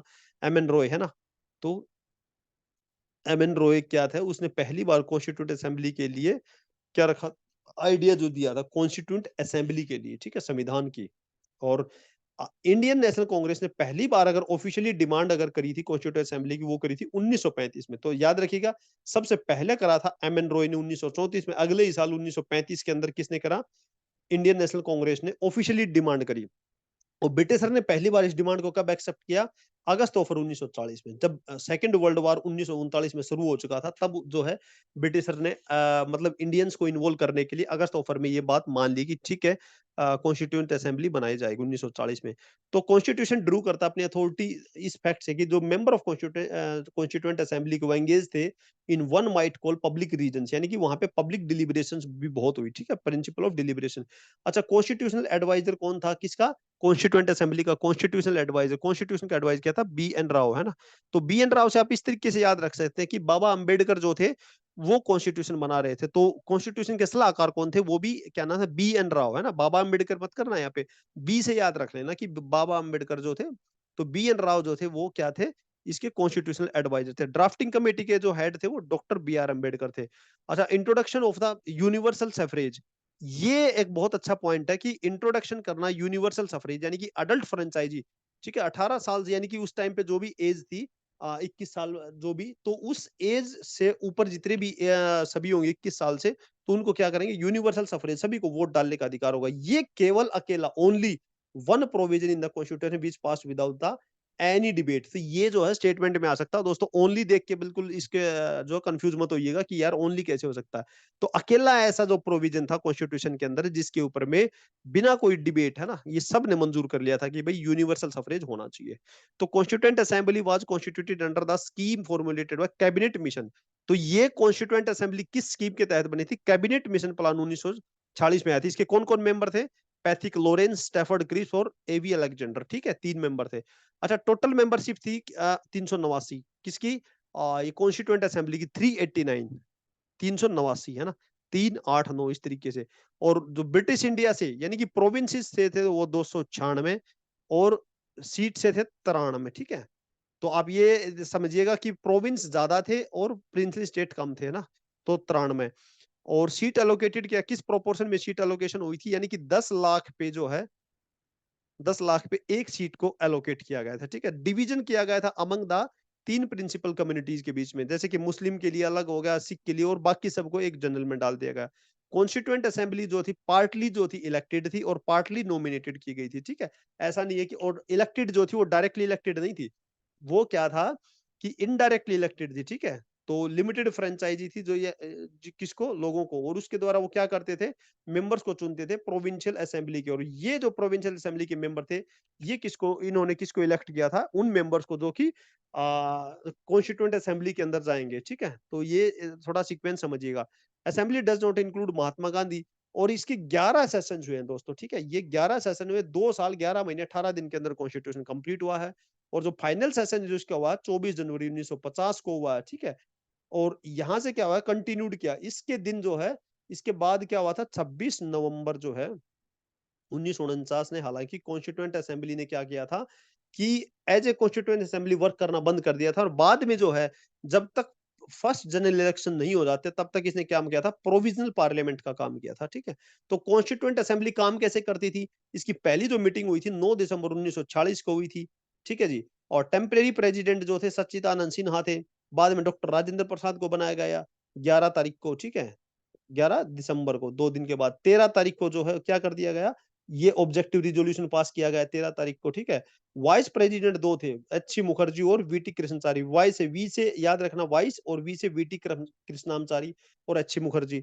अच्छा, रिप्रेजेंटेटिव जो थे प्रिंसली स्टेट के, जो जो उस टाइम पे नहीं आए थे, अब बाद में धीरे-धीरे उन्होंने भी इसको ज्वाइन कर लिया, ठीक है?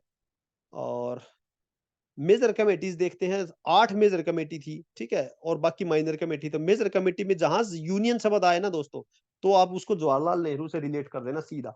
एक कमेटी पे मैं आपको थोड़ा ध्यान दिलाना चाहता हूँ, यहाँ पे स्टेट कमेटी, क्योंकि स्टेट से रिलेट करते तो हमें लगता है कि 565 रियासतों को किसने, सरदार जी ने मिलाया, तो स्टेट के ऊपर कमांड अच्छी खासी थी। तो यहाँ जवाहरलाल नेहरू जो इसके अध्यक्ष थे। स्टीयरिंग कमेटी यानी कि जो स्टीयरिंग कमेटी का मतलब होता है जो हेड कर रहा है उन चीजों को, है ना, पूरे, तो डॉक्टर राजेंद्र प्रसाद थे। रूल ऑफ प्रोसीजर के डॉक्टर राजेंद्र प्रसाद थे। Advisory committee of fundamental right को लेके सरदार पटेल थे। ड्राफ्टिंग कमेटी का B R Ambedkar. Provincial constitution का सरदार पटेल, ठीक है? प्रोविंशियल कॉन्स्टिट्यूशन कमेटी का सरदार पटेल। तो ये थे। Indian independence act 1947 made the following 3 change इसने करे थे, ठीक है? तो क्या चेंज किए? Assembly was made the full sovereign. सबसे पहला किया था जो कॉन्स्टिट्यूएंट असेंबली थी उसको पूरी सोवरन पावर दे दी। फ्री टू एब्रोगेट कर दिया, क्या नाम है, अल्टर द एनी लॉ। यानी कि सबसे पहला चेंज किया, जो कॉन्स्टिट्यूएंट असेंबली थी उसको पूरी पावर दे दी कि वो कोई भी जो है किसी भी कानून को, ब्रिटिश के द्वारा बनाए गए किसी कानून को खत्म कर सकती है, निरस्त कर सकती है और कोई भी कानून बना सकती है। दूसरा, 2 सेपरेट फंक्शन जो थे इसके थे कॉन्स्टिट्यूएंट असेंबली के। पहला जो फंक्शन था वो करना था, परफॉर्म किया जाता लेजिस्लेटिव बॉडी, जो कि लेजिस्लेटिव बॉडी जो कि जीवी मावलंकर साहब थे, और दूसरा था कॉन्स्टिट्यूएंट बॉडी। यानी कि पहला जो काम था लोकल जो लॉज बनाना, लोकल कानून वगैरह बनाना, और दूसरा काम था कॉन्स्टिट्यूशन को तैयार करना। देखिए जब ये लोकल कानून वगैरह बनाते थे, लेजिस्लेट करते थे लोकली, तो तब जो इसके अध्यक्ष होते थे जीवी मावलंकर, और जब कॉन्स्टिट्यूशन बॉडी की तरह काम करती थी, इसके अध्यक्ष डॉक्टर राजेंद्र प्रसाद। अगर ये स्टेटमेंट आ जाए कि कॉन्स्टिट्यूशन असेंबली, है ना, constitution assembly performed only the functions of legislation, sorry, only the functions of constituent the constitution, तो ये गलत हो जाएगा। दो काम थे उसके, है ना, कानून भी बनाते थे और संविधान का निर्माण भी कर रहे थे। जब संविधान निर्माण में थे तो राजेंद्र प्रसाद इसके हेड होते थे। पहली पार्लियामेंट जो थी, first parliament of free India dominion legislature, ठीक है, तो दीज टू फंक्शन कंटिन्यूड किया टिल 26 नवंबर 1949 तक। इसके बाद मैंने बताया संविधान को जो है जो एक्सेप्ट कर लिया गया था 26 नवंबर 1949 को, लागू किया गया था 26 जनवरी 1950 से एनफोर्स में आया था। तो यहाँ पे विड्रॉल था 299 रह गए थे 389 के बाद, मुस्लिम लीग के जाने के बाद 389 से 299 की इनकी संख्या रह गई थी। अच्छा, function performed by constituent assembly, क्या क्या फंक्शंस थे? तो कॉन्स्टिट्यूएंट असेंबली सबसे पहले अभी बताया मैंने कि ऑर्डिनरी लॉ को भी बनाती थी, मेकिंग ऑफ कॉन्स्टिट्यूशन। दो काम हो गए, कॉन्स्टिट्यूशन को भी बनाना और ऑर्डिनरी लॉ को भी। और ये ऑर्डिनरी लॉ कब तक बनाए थे? जब तक कि पहली जो हमारी लोकसभा चुन के नहीं आई, ठीक है। रेटिफाई करती थी इंडिया की मेंबरशिप को कॉमनवेल्थ में, इसने रेटिफाई किया। कॉमनवेल्थ के अंदर रेटिफाई किसने किया? कॉन्स्टिट्यूएंट असेंबली ने। नेशनल फ्लैग को 22 जुलाई को अडॉप्ट किसने किया? कॉन्स्टिट्यूएंट असेंबली ने। नेशनल एंथम को 24 जनवरी को, नेशनल सॉन्ग को, दोनों को अडॉप्ट किया, ठीक है। डॉक्टर राजेंद्र प्रसाद को इलेक्ट किया। कॉन्स्टिट्यूएंट अडॉप्टेड 26 जनवरी 1949 को। ये सारे के सारे काम जो है कॉन्स्टिट्यूएंट असेंबली के हैं। अच्छा, प्रियम्बल जो आज एनेक्टेड किया गया था आफ्टर द एंटायर, पूरा जब कॉन्स्टिट्यूशन बन गया था उसके बाद जो प्रियम्बल को बनाया गया था, ठीक है। और जो है सेलिएंट फीचर देख लेते हैं कॉन्स्टिट्यूशन के, ये बोरोड कॉन्स्टिट्यूशन है, ठीक है। 60 से भी ज्यादा कंट्री से हमने बोरो किया है। स्ट्रक्चरल पार्ट जो गवर्नमेंट ऑफ इंडिया से लिया गया है। फिलोसफिकल पार्ट कहां से लिया गया है? अमेरिका प्लस आयरलैंड के कॉन्स्टिट्यूशन से। पॉलिटिकल पार्ट, पॉलिटिक किस तरीके का गवर्नमेंट से लेगी, वो सारा का सारा ब्रिटिश से लिया गया है। ब्लैंड ऑफ रिजिडिटी यानी अमेरिका के कॉन्स्टिट्यूशन, और फ्लेक्सिबिलिटी ब्रिटिश कॉन्स्टिट्यूशन से। Synthesis of parliament sovereignty, parliament की सोवरेनिटी किसके अंदर है? ब्रिटेन के अंदर में है। और जुडिशियल सुपरमेसी यूएसए, इन दोनों से लिया गया है हमें। फेडरल सिस्टम जो है यूनिटरी बायस है, क्वाजी फेडरल इसको कहा जाता है। फंडामेंटल राइट, डीपीएसपी, ये सब के सब जो हमने बोरो किए हैं अलग अलग कॉन्स्टिट्यूशन से, ठीक है। तो यूनिवर्सल एडल्ट फ्रेंचाइजी 18 से मतलब 21 साल से घटा के 18 साल कब कर दी गई? 61st constitutional amendment act 1988, Rajiv Gandhi की टाइम के। तो ये जो है 1988 में। सिंगल सिटीजनशिप है। इमरजेंसी प्रोविजन 352, 56, 360 में है, ठीक है। तो डीपीएसपीज वगैरह, और इसके साथ में है क्या नाम है, जस्टिसेबल और नॉन जस्टिसेबल है। ये एक स्टेटमेंट है, ये किसने दी थी? सप्रू कमेटी ने दी थी कि भाई यूनिक ब्लेंड है इंडियन कॉन्स्टिट्यूशन किसका? जस्टिसेबल और नॉन जस्टिसेबल का, ठीक है। ये स्टेटमेंट कई बार याद रखना, पूछ लेते हैं कि Indian constitution is a unique blend of justiciable और नॉन जस्टिसेबल राइट, तो ये सप्रू कमेटी की है। इंडिपेंडेंट जो है यानी कि एंड द इंटीग्रेट, अगर इंडिपेंडेंट अगर पूछा जाए तो इंडिपेंडेंट ऑफ जुडिशरी, ये फेडरल फीचर है, समझ रहे? यानी इंडिपेंडेंट ऑफ जुडिशरी ये है फेडरल फीचर, और इंटीग्रेटेड जुडिशरी ये है यूनिटरी फीचर। तो इंडिपेंडेंस बॉडी कौन कौन सी है? Election commission of India article 324 में, कैग है, state public service commission UPSC article 315 से 23 तक, ठीक है। They are known as बुलवार्क of the democratic system, ठीक है। थ्री टायर गवर्नमेंट सिस्टम है। पंचायती राज को बाद में ऐड किया गया, सेंटर पे अंदर, स्टेट के अंदर, और नीचे पंचायत, है ना। तो शेड्यूल 11 और शेड्यूल 12, शेड्यूल 11 पंचायत से है और ये म्यूनिसिपैलिटीज 12 से। अब इस शेड्यूल के बारे में थोड़ा पढ़ लेते हैं कि शेड्यूल्स क्या हैं। तो 12 शेड्यूल्स हैं। फर्स्ट शेड्यूल क्या है? नेम ऑफ द स्टेट और यूटीज, भारत के जो स्टेट के नेम, यूटीज और उनकी along with juris territorial jurisdiction कहां तक है, ये सब लिखा हुआ है शेड्यूल 1 में। और शेड्यूल 2 दो नंबर से कैसे समझेंगे कि भाई जो इमोल्यूमेंट है, अलाउंसेज है, यानी कि 2 रुपए की बात है ना, कहते हैं ना कि 2 रुपए कमा लें, तो दैट मीन्स कमाना, यानी कि उसके अलाउंसेज, अलाउंसेज वगैरह, प्रिविलेज है, ये सब जो है किस किस के। देखिए ये आता है क्वेश्चंस में। देखिए प्रेसिडेंट हो गया, गवर्नर हो गया, स्पीकर और and deputy speaker of Lok Sabha और स्टेट लेजिस्लेटिव असेंबली के, चेयरमैन एंड डिप्टी चेयरमैन किसके? राज्यसभा और स्टेट लेजिस्लेटिव काउंसिल के, जज ऑफ सुप्रीम कोर्ट और कैग वगैरह सब आते हैं। अब देखिए क्या नहीं आया इसके अंदर? एक तो जो है प्राइम मिनिस्टर नहीं आया, ठीक है, प्राइम मिनिस्टर इसके अंदर नहीं आता। एक इसके अटॉर्नी जनरल ऑफ इंडिया, है ना, अटॉर्नी जनरल ऑफ इंडिया इसके अंदर नहीं आता। कोई मिनिस्टर इसके अंदर नहीं आता, देख रहे हैं, चीफ मिनिस्टर इसके अंदर नहीं आता। तो इनका जो है अलग से कानून बना के उनके अंदर इमोल्यूमेंट और अलाउंसेस लिखे गए हैं, यहाँ पे उनके अलाउंसेस नहीं है। शेड्यूल 3 में क्या होता है? ओथ एंड अफर्मेशन, ठीक है। है ना, कैग का मेंशन। तो ओथ एंड अफर्मेशन को लेके oath of secrecy should be replaced by oath of transparency किसने कहा है? 2005 के अंदर जो है वीरप्पा मोइली के अंडर में जो सरकार बनी थी, ये थी सेकंड एआरसी, है ना, एडमिनिस्ट्रेटिव रिफॉर्म कमीशन, ठीक है। तो ये 2005 में बना था एडमिनिस्ट्रेटिव रिफॉर्म। उसने कहा था कि ओथ ऑफ सीक्रेसी की जगह क्या होना चाहिए? Oath of transparency. शेड्यूल 4 के अंदर allocation of the seat of Rajya Sabha, state और यूटी के बीच में पुंछी कमीशन 2007 के अंदर आया था दोस्तों। इसने क्या कहा था कि इक्वल रिप्रेजेंटेशन होना चाहिए स्टेट का, यानी कि कोई स्टेट छोटा बड़ा कितना भी हो, वहां को इक्वल रिप्रेजेंटेशन देना चाहिए राज्यसभा के अंदर। ये पुंछी कमीशन था शेड्यूल 4। शेड्यूल 5 किससे रिलेटेड है? एरियाज ऑफ शेड्यूल, है ना, schedule areas of schedule tribe से। 6 किससे रिलेटेड है? एएमटीएम, ट्राइबल एरिया से रिलेटेड है, और जो कि आर्टिकल 244 से 275 के बीच में है। असम, मेघालय, त्रिपुरा, मिजोरम। ये ट्रिक से याद रखिएगा। शेड्यूल 7 क्या है? यूनियन लिस्ट के अंदर में 100 सब्जेक्ट हैं, स्टेट लिस्ट के अंदर 61 सब्जेक्ट हैं और कनकरेंट में 52। देखिए पहले क्या होता था, स्टेट लिस्ट के अंदर 66 सब्जेक्ट थे, इसमें 47 थे, तो इसमें से माइनस किया, इसमें प्लस 5 कर दिया, ठीक है। तो यहाँ तो हो गए 52, यहाँ हो गए 61। अब ये कौन से 5 थे ना, तो यहाँ पे एक क्वेश्चन बनता है विच 5, ठीक है। तो ये बहुत जरूरी है कि कौन से 5 थे जो हटा के इससे हटा के क्या नाम है, स्टेट लिस्ट से कंकरेंट में डाल दी, वो आगे आपको बताऊंगा दोस्तों, ठीक है। तो शेड्यूल 8 के अंदर क्या है? लैंग्वेज जो रिकॉग्नाइज की गई, ओरिजिनली 14 लैंग्वेज थी, बाद में 22 लैंग्वेज कर दी गई। इंग्लिश रिकॉग्नाइज नहीं है, Bhojpuri is not the schedule language. Schedule 9 के अंदर में देखिए protection of law from the judicial invalidation. ये फर्स्ट अमेंडमेंट एक्ट 1951, अगर पूछा जाए भारत में जब कॉन्स्टिट्यूशन आया तो पहला अमेंडमेंट क्यों लेके आया गया, तो वो इसीलिए लेके आया गया कि जो लैंड रिफॉर्म जो कि उस टाइम पे गवर्नमेंट जो लेके आना चाह रही थी, तो वो उसको क्या है, कोर्ट में चैलेंज किया जा रहा था। तो ऐसे तो जो है लैंड रिफॉर्म जो है भूमि सुधार हो नहीं सकते थे, तो एक क्या बनाई गई, एक शेड्यूल बनाई गई, 9 शेड्यूल। और ये कहा गया इस शेड्यूल के अंदर सारे कानून डाल देंगे, और इसके ऊपर ये लिख दिया गया स्पेशल कि इन लॉज का जो है स्क्रूटिनाइज नहीं कर सकते, इनके ऊपर जुडिशियल इंटरवेंशन नहीं हो सकता, ठीक है। लेकिन 24 अप्रैल 1973 केशवानंद भारती केस, ठीक है, the birthday of Sachin Tendulkar है, ये 24 अप्रैल 1973, ये डेट याद रखने के लिए। जुडिशियल रिव्यू जो है इसका पार्ट बन गई बेसिक स्ट्रक्चर का, ठीक है। तो जुडिशियल रिव्यू क्या कर देंगे, अब 9th कॉन्स्टिट्यूशन के अंदर आप कोई भी लॉ डाल सकते हो, कोई दिक्कत नहीं है, किसी भी कानून को आप इसके अंदर डाल सकते हो, लेकिन उसका जुडिशियल रिव्यू किया जा सकता है। 24 अप्रैल 1973 के बाद जो भी डाले गए हैं और जो उससे पहले के हैं वो बिल्कुल प्रोटेक्टेड हैं। तो शेड्यूल 10 क्या है? ये 52nd, है ना, 52वां कॉन्स्टिट्यूशन संविधान, जो संविधान संशोधन 1985 में किया गया, एंटी डिफेक्शन को लेके है, ठीक है। तो एंटी डिफेक्शन को लेके स्पीकर के डिसीजन को जो है जुडिशियल रिव्यू की जा सकती है, ये कहा गया कि हो तो होलोहान केस 1992 के अंदर में। यानी कि जुडिशियल जो स्पीकर जो डिसीजन लेता है, किसी मेंबर को डिस्क्वालीफाई कर देता है, उसका डिसीजन कौन? स्पीकर लेता। तो स्पीकर के डिसीजन को क्या किया जा सकता है? जुडिशियल रिव्यू की जा सकती है, कि हो तो होलोहान केस के द्वारा, ऐसा बोला गया। शेड्यूल जो शेड्यूल 11 है वो क्या कहता है? स्पेसिफाई करती है पावर, रिस्पॉन्सिबिलिटी और अथॉरिटी ऑफ पंचायत। तो ये पावर से रिलेटेड अगर आर्टिकल है तो जी 243 के जी में लिखा हुआ है कि पंचायत की पावर वगैरह रिस्पॉन्सिबिलिटी 243 में। और 73rd कॉन्स्टिट्यूशन अमेंडमेंट एक्ट 1992, ये जो है 29 जो है फंक्शंस मैटर है इसके अंडर में, ठीक है। तो 73rd के तहत इसको ऐड किया गया था, किसको?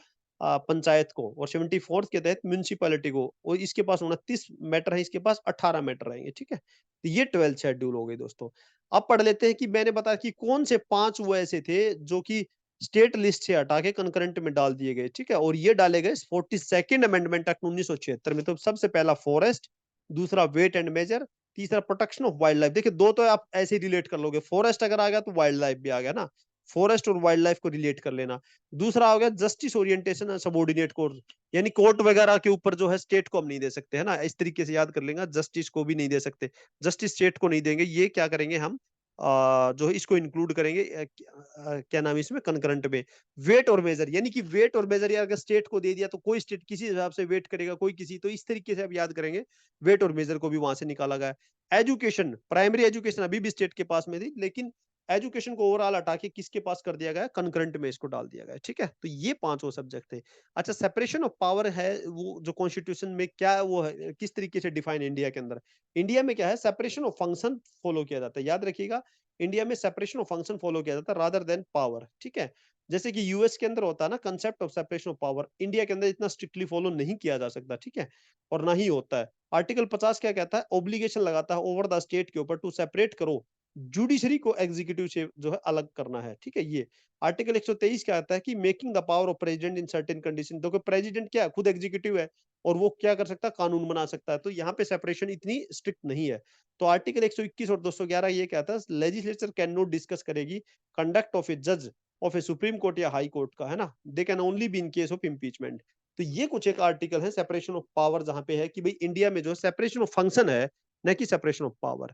अच्छा, एक्सेप्शन क्या है, setting up an independent regulator for sector of economy, यानी इकोनॉमी के सेक्टर को देखने के लिए कोई है, कोई कानून भी वही बना रहा है, मान लो पर्टिकुलर कोई भी एजेंसीज है, जैसे अलग अलग है, सेबी वगैरह है, आरबीआई है, तो ये कानून भी बनाते हैं और पेनल्टी भी लगा रहे हैं, ठीक है। तो एग्जीक्यूटिव जो कन्फर्ड किया जाता है विद जुडिशियल पावर, जिसके लिए आप तैयारी कर रहे हैं, एसडीएम, डीएम, तहसीलदार, ये सब के लिए, तो आपको क्या दिया जाएगा, यानी कि आप एक एग्जीक्यूटिव भी हो और जुडिशियल पावर भी आपके पास में है।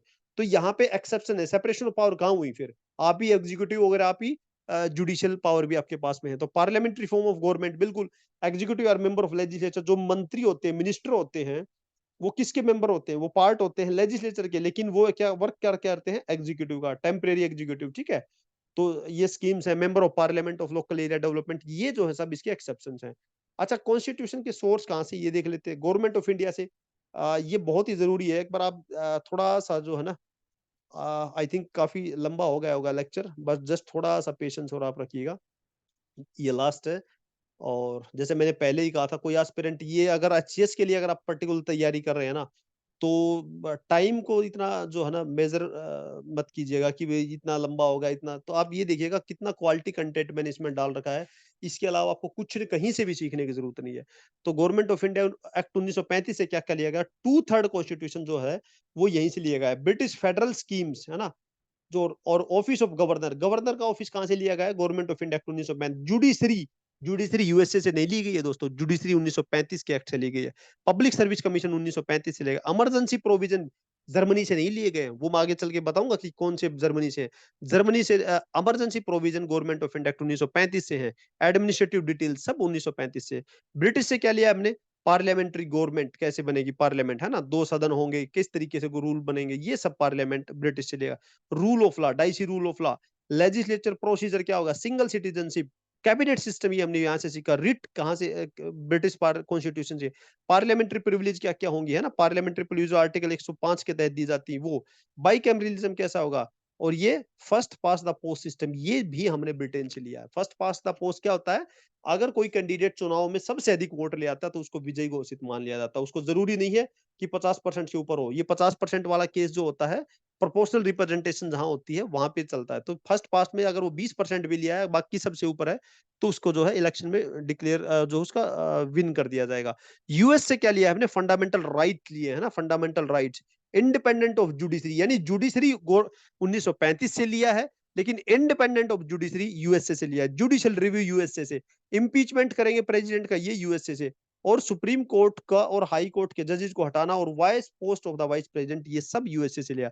आयरलैंड से क्या लिया गया, directive principle of state policy, ये सभी को याद है। नॉमिनेशन ऑफ द राज्यसभा के अंदर, है ना, नॉमिनेशन करना है। देखिए इस तरीके से आप याद कीजिए निमोनिक्स बनाना कि आयरिश यानी कि आइसक्रीम खाना, आइसक्रीम देखे किसी को बैठा देना, तो किसको ऑफर की जाएगी आइसक्रीम, जिसको वी लाइक, है ना, जिसको गवर्नमेंट लाइक करती है, पसंद करते हैं। तो पसंद करके जिसको कहाँ बैठाएंगे, राज्यसभा के अंदर नॉमिनेशन। तो ये सब कहां से लिया गया है, आयरलैंड से लिया गया। Method of election of president, है ना, और जिस मेथड से बैठाएंगे, यानी मेथड से आप समझ लेना इलेक्शंस ऑफ प्रेसिडेंट की बात कर रहा है, ठीक है। ये निमोनिक्स आपको बनाने पड़ेंगे, इतने सारे हो जाएंगे, ये जो है ना मिक्सअप हो जाएंगे नहीं तो कैसे याद करेंगे, आइसक्रीम देखिए, एक मेथड के थ्रू हमने किसी को बैठा दिया। कहाँ बैठाते हैं, ये तो हमें पता ही है, राज्यसभा में बैठाते हैं 12 बंदों को। तो आइसक्रीम देखिए आयरलैंड से लिया गया। मेथड यानी कि कौन सा method, method of election of president का, ये कहां से लिया, आयरलैंड से। और डीपीएसपी जी आपको पहले से ही पता है कि आयरलैंड से लिया गया है। कनाडा से क्या लिया गया, फेडरेशन। फेडरेशन शब्द को रिलेट कर दीजिएगा कनाडा से। Federation with the strong centre, ठीक है, ये सेंटर की तरफ जो भी बायस आपको दिखे, ये कनाडा से लिया गया है। रेजुडरी पावर सेंटर को देना। अपॉइंटमेंट ऑफ स्टेट गवर्नर करना बाई सेंटर, यानी कि गवर्नर की जो लिया गया है वो 1935 से है, लेकिन अपॉइंटमेंट कौन करेगा, ये स्टेट गवर्नमेंट, यानी कि सेंटर की तरफ फिर से झुकाव है। Advisory jurisdiction of supreme court, supreme court जो है इंडिपेंडेंट ऑफ जुडिशरी वगैरह, ये सब जो वहां से लिया गया है यूएसए से। लेकिन एडवाइजरी जुरिडिक्शन, यानी कि सुप्रीम कोर्ट एडवाइस देगा जब गवर्नमेंट मांगेगी, यानी कि गवर्नमेंट, आप ये देखिए सेंटर गवर्नमेंट की तरफ जो बायस्ड है, वो सारे सिस्टम हमने लिए हैं कनाडा से। ऑस्ट्रेलिया से क्या लिया, कॉन्करेंट लिस्ट। ठीक है, दो स्टेट लिस्ट और यूनियन लिस्ट है, तो बीच में कनकरेंट लिस्ट, तो बीच का मामला कौन करेगा? ऑस्ट्रेलिया, है ना? ए आर्बिट्रेटर, ए से आर्बिट्रेटर बीच में। तो इस तरीके से याद कर सकते हैं, ए फॉर आर्बिट्रेटर, यानी कि बीच की लिस्ट किससे ली गई? कनकरेंट लिस्ट ऑस्ट्रेलिया के कॉन्स्टिट्यूशन से। फ्रीडम ऑफ ट्रेड, ट्रेड वगैरह ऑस्ट्रेलिया में बहुत होता है। कॉन्स्टिट्यूशन, कॉमर्स और इंटरकोर्स वगैरह, ज्वाइंट सीटिंग करना ऑफ द टू हाउसेज की। तो पार्लियामेंट से जो ये है ऑस्ट्रेलिया के कॉन्स्टिट्यूशन से। अब देखते हैं वीबर कॉन्स्टिट्यूशन, यानी जर्मनी से क्या लिया है? Suspension of fundamental right. देखिए फंडामेंटल राइट हमने जो लिए हैं वो लिए हैं यूएस से, ठीक है, लेकिन सस्पेंशन करना फंडामेंटल राइट का, ये कहां से है? जर्मनी के कॉन्स्टिट्यूशन से। अब आता है यूएसएसआर से क्या लिया है? फंडामेंटल ड्यूटीज और आइडल्स ऑफ द जस्टिस। कौन से जस्टिस? सोशल जस्टिस, इकोनॉमिक और पॉलिटिकल जस्टिस, ठीक है। और फ्रांस के कॉन्स्टिट्यूशन से क्या लिया है? Republic and the idols of liberty, equality and fraternity, France से लिबर्टी, इक्वलिटी और फ्रेटर्निटी। साउथ अफ्रीका से लिया अमेंडमेंट करना कॉन्स्टिट्यूशन के अंदर में। और इलेक्शंस मेंबर, इलेक्शन करना राज्यसभा के मेंबर का। जापान से क्या लिया है? Procedure established by law. ये बहुत सारे हो जाते हैं, इनकी पीडीएफ आपको अवेलेबल हो जाएगी, जो होगी व्हाट्सएप ग्रुप, उसको जरूर ज्वाइन कर लीजिएगा। मैं आपको बार बार ये बोल रहा हूँ कि वो जो है जरूर ज्वाइन कीजिएगा। काफी इंफॉर्मेटिव मैसेज जो है 2024 एचसीएस को लेके मैं वहां पे डालता रहूंगा, या बाकी जो है सर से, जो सर के पास में जो भी इंफॉर्मेशन होती है, तो वहां से अक्सर जो है रिलेट करते रहते हैं उसमें। ठीक है, तो अब ये हमारा यहाँ पे कंप्लीट हुआ। जस्ट एक बार इसके क्वेश्चंस हम देख लेते हैं, कि आपको लगा होगा कि इतना ज्यादा पढ़ लिया, क्या इसमें से आया है या क्या आया हुआ है। तो देखिए क्या आता है, आप ये देखिएगा। Which were the changes introduced by the Indian independence act 1947। बहुत ही सिंपल सा क्वेश्चन है, क्या क्या चेंज किए थे? पहला, it provided the right to secede from British commonwealth. दूसरा, it gave the two options princely state को ज्वाइन करे इधर इंडिया और पाकिस्तान। तीसरा, इट मेड किया इंडिया को ए डोमिनियन। और चौथा दिया था, इट अबोलिश कर दिया ऑफिस ऑफ द वायसराय। ईमानदारी से बता रहा हूं दोस्तों, आप इस क्वेश्चन का आंसर देना और कमेंट बॉक्स में जरूर लिखना, ठीक है, जिसको जो लग रहा हो, ठीक है। अब बाद में इसको अच्छे से पढ़ लेना, ये मतलब आप आंसर देना और देखना कितना माइन्यूटली इसके अंदर चीजें लिखी गई हैं। और आपका आंसर कुछ हो सकता है, मुझे ज्यादातर लग रहा है कि ज्यादातर इसका गलत आंसर देंगे, ठीक है। और मैं आपको यहाँ पे आंसर एक बार जस्ट आपको ये बता दूं, कि आपने अगर ये सोच रहे हैं, अगर पढ़ लीजिएगा, अगर आपको ऐसा लग रहा है कि इसका आंसर क्या होगा, तो मैं आपको बता दूं, ये जो आंसर है ना, इसका आंसर सी। जिसने भी इसका सी आंसर सोचा वो सही है। अगर कोई आंसर इसके ऊपर सोच रहा कि हाँ ये ठीक ही तो है, it gives the two option, दो नहीं ऑप्शन, तीन ऑप्शन दिए थे दोस्तों। या तो वो इंडिया को ज्वाइन करे, या पाकिस्तान, या क्या करे, या देखिएगा तीसरा क्या लिखा हुआ है, रिमेन इंडिपेंडेंट, वो इंडिपेंडेंट भी रह सकते हैं, ठीक है। तो जब आप पढ़ा होगा तो डेफिनेटली आपको ये आएगा कि ठीक है, ये सारा सही तो लिखा हुआ है। तो बहुत ही, और इसी तरीके से ये जो क्वेश्चंस हैं, ये इनका जो है एक पीडीएफ है, और पूरी क्वेश्चन की सीरीज जो है एक अलग से चलाएंगे वीडियो में। तो ये लास्ट में हमारा थैंक यू। काफी लंबा लेक्चर रहा दोस्तों, बट इंफॉर्मेटिव, बहुत ही इंफॉर्मेटिव। मैं आपको अश्योर करा रहा हूँ, कॉन्स्टिट्यूशन से रिलेटेड इसके अलावा आप कहीं भी कुछ भी मत पढ़िएगा, सब कुछ इसके अंदर कवर है। पीडीएफ आपको अवेलेबल करा दी जाएगी, जस्ट एक बार रिवाइज कर लीजिएगा। कोई भी कंफ्यूजन हो, अगर वीडियो पसंद आया तो वीडियो को लाइक जरूर कीजिएगा दोस्तों, और चैनल पे नए हैं तो सब्सक्राइब कर लीजिएगा। Thank you so much, thank you.